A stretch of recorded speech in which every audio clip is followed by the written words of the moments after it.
In your speech, you used a beautiful and well-known to us metaphor about the crowbar, that there is no counter to a crowbar unless another appears. This also relates to institutions, because again, when institutions do not work, what remains is the crowbar. In other words, military force, which without doubt in international relations has now once again come to the fore.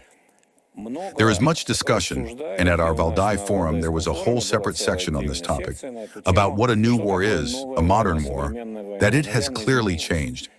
How would you assess, as Commander-in-Chief, simply as a senior politician, what has become different about war? This is a very specialized question, nevertheless, of course, very important, undoubtedly.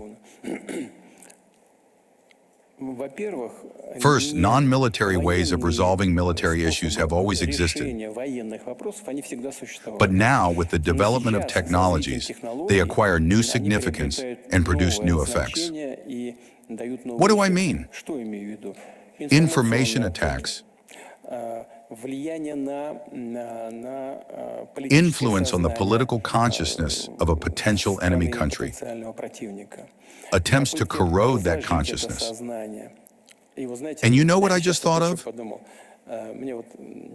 I was recently told that such a Russian tradition is being revived. Girls, young women at their events, when they go out somewhere to relax, to bars and so on, come wearing kokoshniks in Russian attire. You know, this is not a joke. This makes me very glad. Why?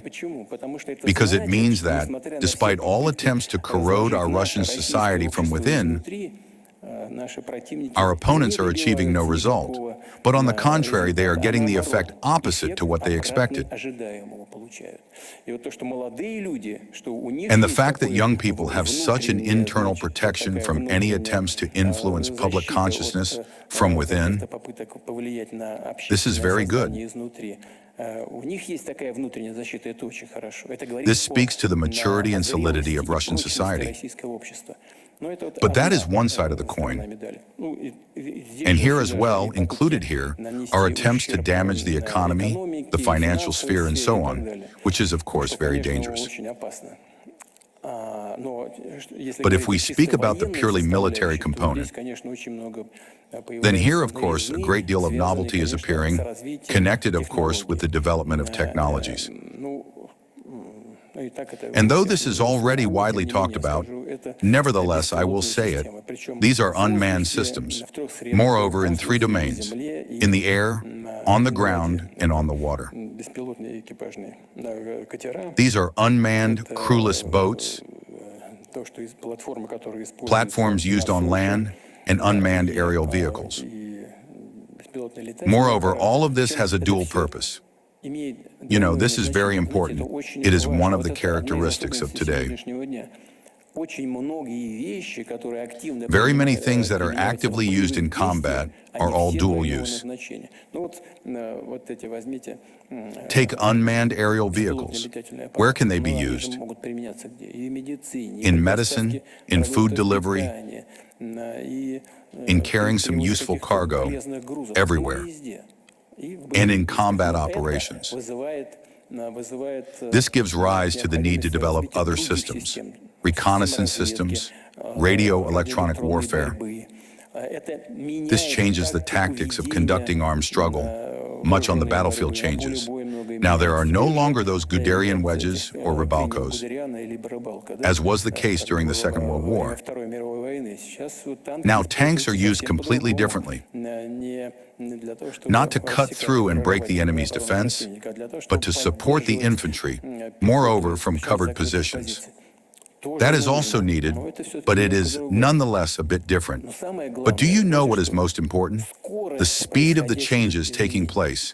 In a month, in a week, many things change.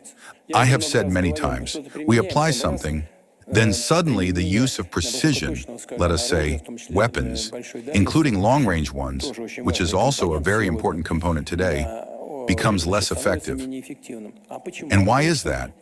Because the enemy uses the newest electronic warfare systems. They understood what was happening and adapted. This means that within a few days, a week, we need to find an antidote. This happens in a constant mode, which is very important, practically both on the battlefield and in scientific centers. These are modern changes.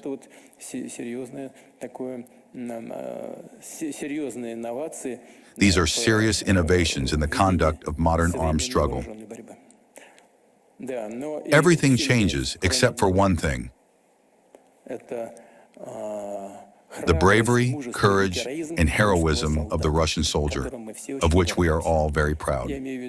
When I say Russians, I do not mean people who are ethnically Russian in their passports. And our guys have embraced this. Moreover, embraced it among people of different faiths and different nationalities. Everyone proudly says, "I am a Russian soldier." And so it is. Why? Let me recall here Peter the Great. What did Peter the Great say? Those who know, good. Those who don't know, I will tell you, I will remind you. Peter the Great said, "A Russian is one who loves Russia and serves Russia."